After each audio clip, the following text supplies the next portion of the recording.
Былтыр осы үйдің фундаментін құйған кезде видеоға түсірген болатын. Биыл келсем міне жігіттер кірпішін қалап жатыр екен. Бұл үйдің ұзындығы 20 метр, ені 15 метр. Өте үлкен үй. Бұл үйдің қабырғасын полистробетонмен қалап жатыр екен.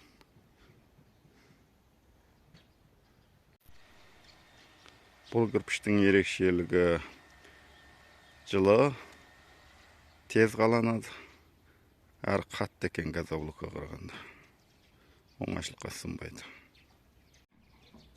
Бұның кірпіштің ұзындығы 60 сантиметр, биіктігі 20 сантиметр, кеңдігі 30 сантиметр екен.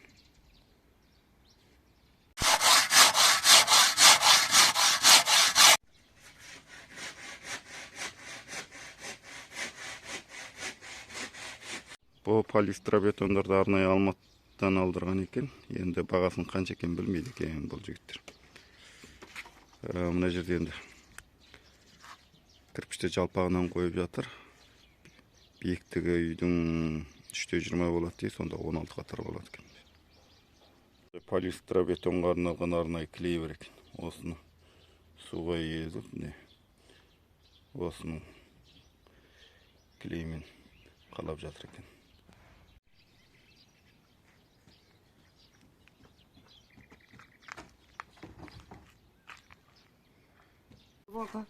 Елу бір падон заказ берген екен.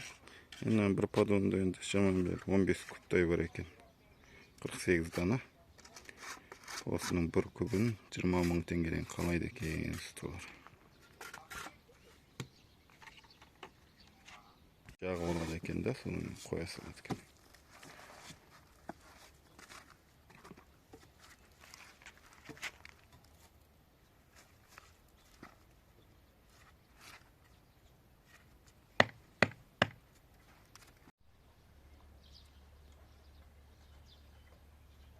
Жігіттер мына кірпішті қалағалы бір 4-5 күн болған, көтеріп тастапты уже.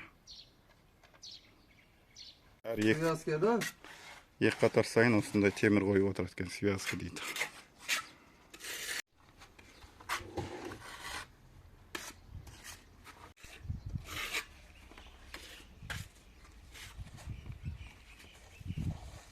Мына ортасына да кірпішті жалпағынан қойып жатыр екен, себебі мына төбеде балка кетеді емес па? Салмақ түседі, сондықтан жалпағынан қойып жатыр.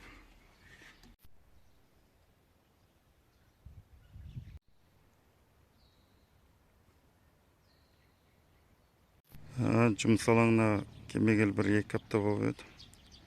Жігіттер көтеріп тастапты қабырғасын.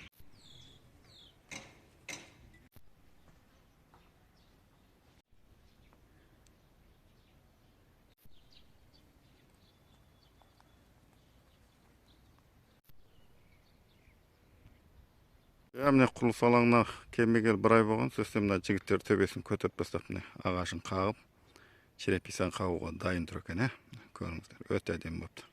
Еңселі үй болыпты.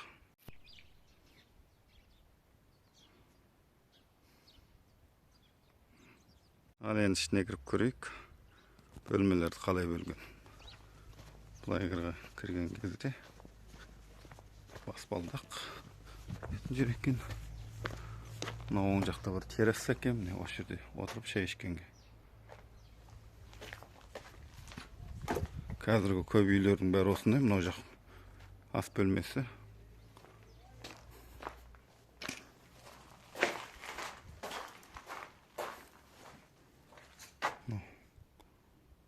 Әжетхана ма? Тағы бір жуыну бөлмесі ма? Мұны зал сияқты. Зал үлкен екен. Терезелерді аямай қалдырыпты. Үлкен екен. Холл. Төбесін ағаштарын осындай әдемі қаққан екен.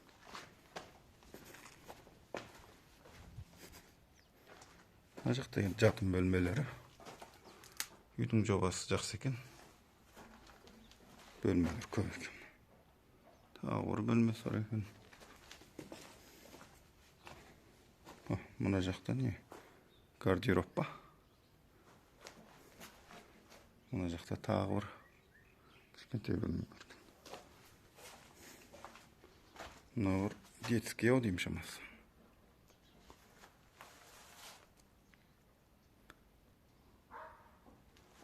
Мына жақта тағы бір жатыр. Үй өте үлкен екен.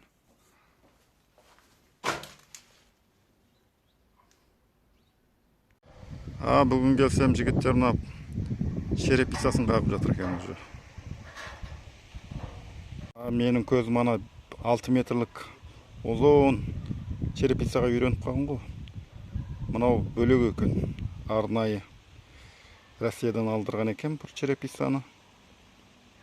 Бұның мына ені 75 екен.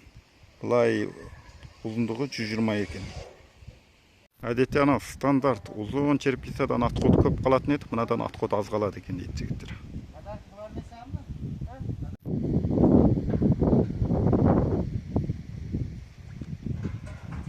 Бұл жігіттердің жұмыс ақына келер болсақ, сейсмопоэз ағашын қағып, черепицасын қағып беру квадраты 5000 теңге болады екен.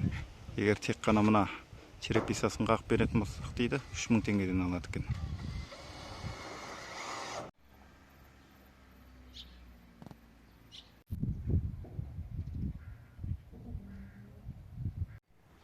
Ал қараңыздар, міне черепицасын жауып бітіпті. Өте әдемі жапқан екен.